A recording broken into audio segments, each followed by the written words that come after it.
Renungan Pagi Menjadi Putra dan Putri Allah oleh Ellen G. White, 10 Februari 2021. Mari kita berdoa.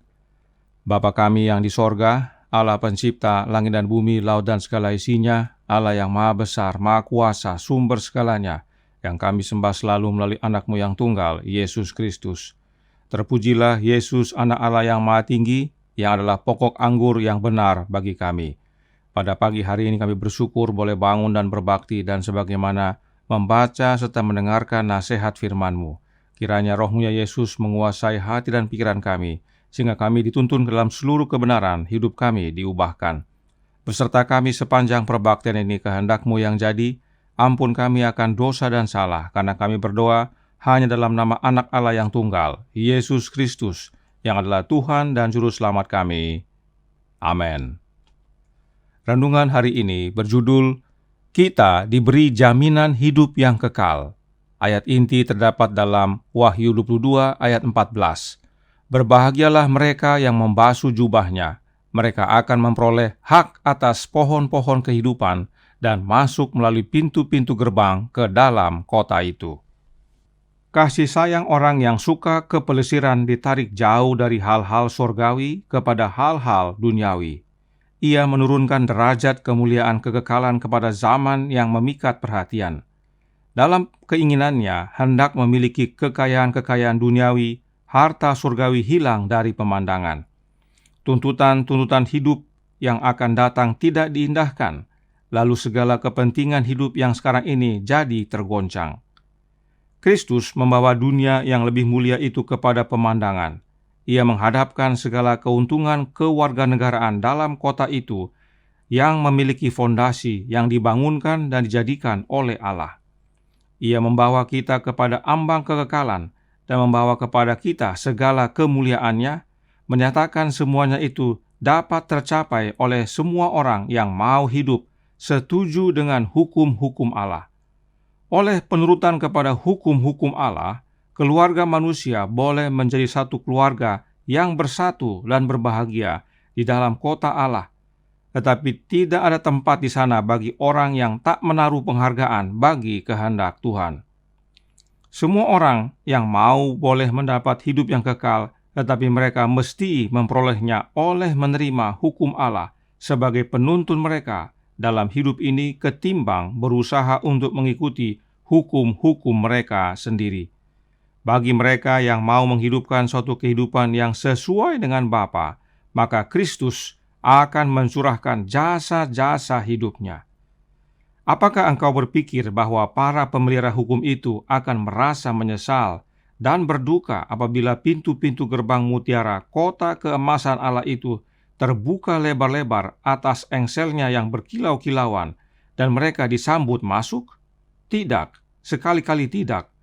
Mereka akan bersukaria pada waktu itu bahwa mereka tidaklah di bawah perhambaan hukum, melainkan mereka telah memelihara hukum Allah, dan oleh sebab itu bebas dari hukum itu.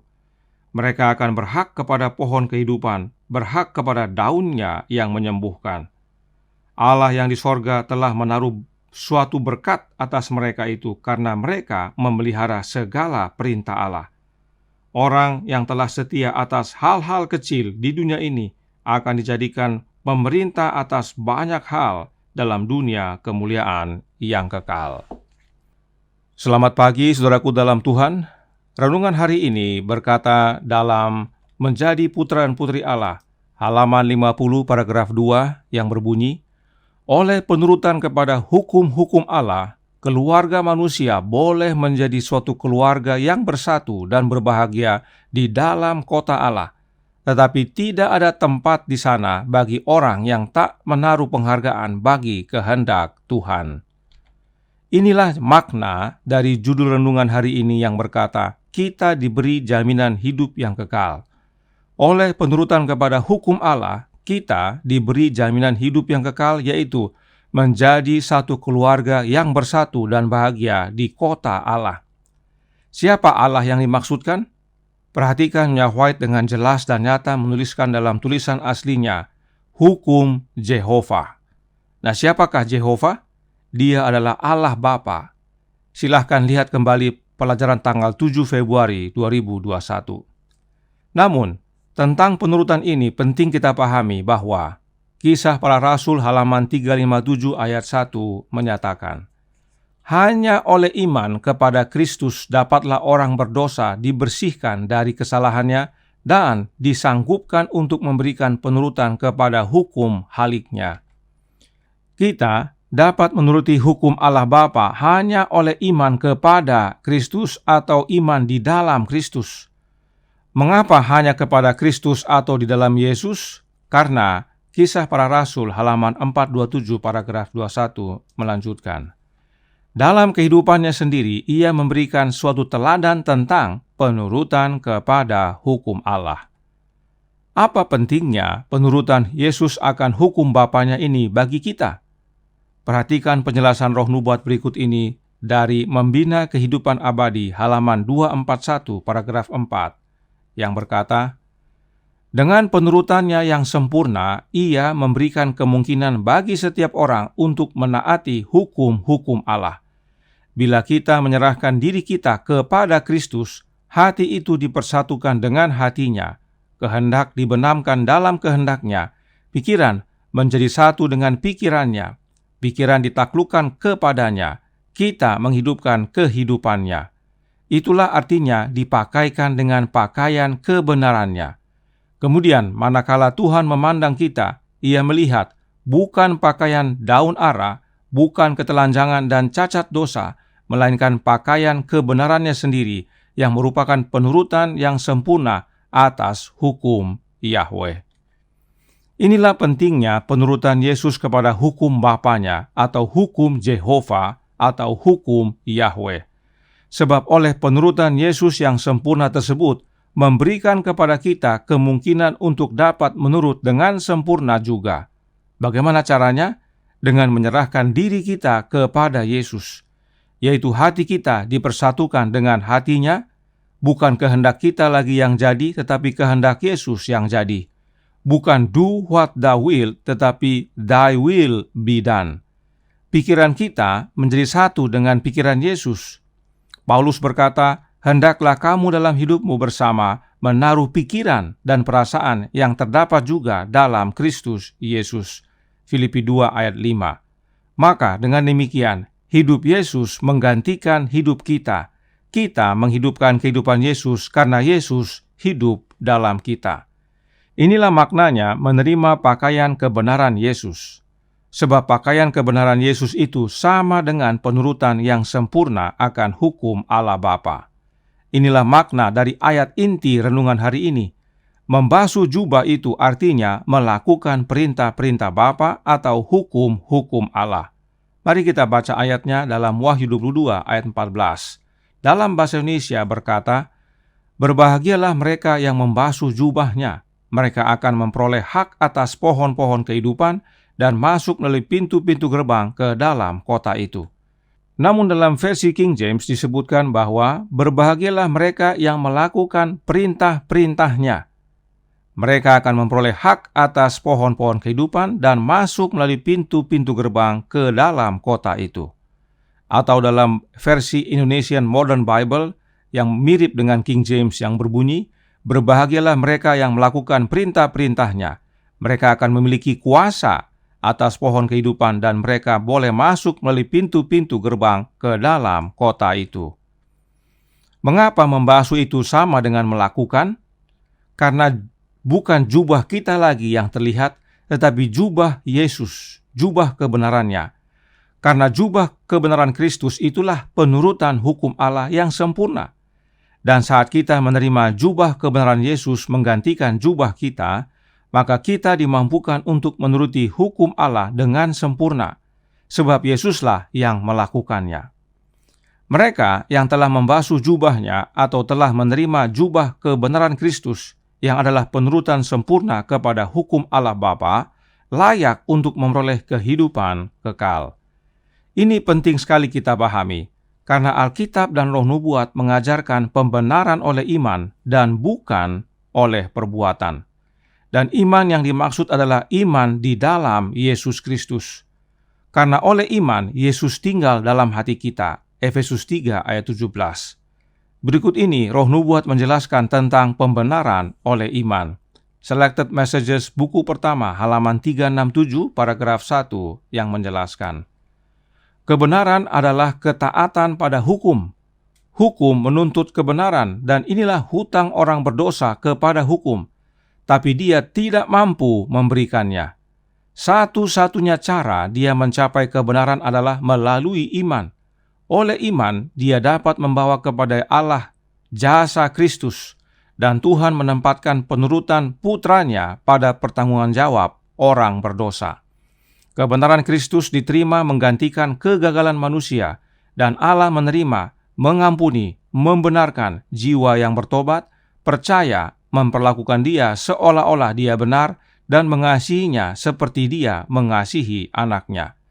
Beginilah iman diperhitungkan sebagai kebenaran, dan jiwa yang diampuni melanjutkan dari kasih karunia ke rahmat, dari terang ke terang yang lebih besar. Inilah pembenaran oleh iman tersebut. Oleh iman, kita menerima Yesus tinggal dalam hati kita. Hidup Yesus menggantikan hidup kita. Maka Allah Bapa melihat kepada kita layaknya melihat kepada anaknya. Allah Bapa melihat kita benar sebab anaknya hidup dalam hidup kita. Bagaimana caranya anak Allah hidup dalam hidup kita? Melalui kehadiran Roh-Nya yang kudus, Roh Kristus. Inilah pentingnya kita mengerti tentang apa dan siapa itu Roh Kudus. Sebab pemahaman yang benar akan menolong kita mengerti apa itu pembenaran oleh iman yang alkitabiah. Pembenaran oleh iman itu hanya oleh menerima Yesus dalam hati kita melalui tinggalnya Roh Kristus. Jika saudara menerima Allah Roh Kudus dalam hati saudara, itu bukanlah pembenaran oleh iman, tetapi oleh perbuatan. Kenapa? Karena Allah Roh Kudus, kalaupun dia ada, dia tidak pernah menjadi manusia dan tidak pernah menuruti hukum Allah Bapa dengan sempurna. Tidak ada catatan Alkitab tentang hal itu. Sehingga kalaupun dia ada, dia hanya bisa bantu saudara untuk meniru apa yang Yesus lakukan atau hidupkan. Dan ini dijamin gagal. Kenapa gagal? Karena dalam hidup saudara tidak ada kebenaran. Dalam hidup kita ini tidak ada yang benar. Dan yang membantu saudara, yaitu Allah Roh, kalaupun dia ada, tidak bisa berbuat apa-apa. Allah Roh itu tidak pernah menjadi manusia dan hidupkan penurutan sempurna akan hukum Allah Bapa. Itu sama dengan orang buta menuntun orang buta. Renungkan saudaraku dalam Tuhan. Kebenaran tentang Allah ini bukan pekabaran sampingan. Ini pekabaran utama dan vital. Inilah keselamatan. Itulah kehidupan kekal. Satu-satunya yang pernah menjadi manusia dan menghidupkan dengan sempurna penurutan akan hukum Allah Bapa adalah Anak Allah, Yesus Kristus. Itu sebabnya kutipan ini berkata, lihat yang warna biru. Satu-satunya cara untuk kita mencapai kebenaran adalah melalui iman. Sebab oleh iman kita bukan membawa jasa kita atau perbuatan kita, tetapi kita membawa jasa Kristus. Perhatikan ya, jasa Yesus atau perbuatan Kristus kepada Allah Bapa. Dan Allah Bapa kemudian menempatkan kebenaran anaknya menggantikan kegagalan kita. Inilah pembenaran oleh iman yang sejati, yang alkitabiah. Karenanya renungan hari ini menyatakan dalam Menjadi Putra dan Putri Allah, halaman 50 paragraf 2, yang berbunyi, bagi mereka yang mau menghidupkan suatu kehidupan yang sesuai dengan Bapa, maka perhatikan, Kristus akan mencurahkan jasa-jasa hidupnya. Sangat jelas saudaraku dalam Tuhan. Suatu kehidupan yang sesuai atau harmonis dengan Allah Bapa adalah kehidupan penurutan yang sempurna kepada hukum Allah Bapa. Sebab hukum Allah Bapa itu adalah perwujudan akan kehendaknya dan salinan karakternya. Untuk dapat menghidupkan penurutan yang sempurna kepada hukum Allah Bapa, Kristus, anaknya, mencurahkan jasa-jasa hidupnya kepada kita. Hidup yang mana? Hidupnya sebagai manusia. Dan hidup itu, sebagaimana Alkitab nyatakan, sama dengan roh. Dan itulah sebabnya Kristus mencurahkan roh-Nya kepada kita. Melalui kehadiran roh-Nya yang kudus dalam hati kita oleh iman, itu sama dengan menerima kehadiran Kristus itu sendiri, dan itulah pembenaran oleh iman. Kita menghidupkan hukum Allah karena Kristus tinggal dalam hidup kita, dan benar, Kristuslah jaminan hidup kekal bagi kita. Christ in you, the hope of glory. Kristus di dalam kamu yang adalah pengharapan kemuliaan. Tidak ada yang lain. Hanya Yesus Kristus. Tuhan memberkati, saya bawa dalam nama Yesus. Amin. Mari kita berdoa. Bapa kami yang di sorga, Allah pencipta langit dan bumi, laut dan segala isinya, Allah yang maha besar, maha kuasa, sumber segalanya, yang kami sembah selalu melalui anak-Mu yang tunggal, Yesus Kristus. Terima kasih atas pekabaran kebenaran yang indah pagi hari ini. Kami boleh mengerti dengan benar apa itu pembenaran oleh iman yang merupakan jaminan hidup yang kekal, yaitu melalui kehadiran Roh Kristus dalam hidup ini. Sebab Kristuslah yang mempunyai jasa pendamaian bagi kami, dan hidupnya lah yang telah menghidupkan penurutan yang sempurna kepada kehendak Bapa. Tolong kami ya Bapa, curahkan roh anak-Mu dalam hidup ini, kehendak-Mu yang jadi, ampun kami akan dosa dan salah, karena kami berdoa hanya dalam nama anak Allah yang tunggal, Yesus Kristus, yang adalah Tuhan dan Juru Selamat kami. Amin.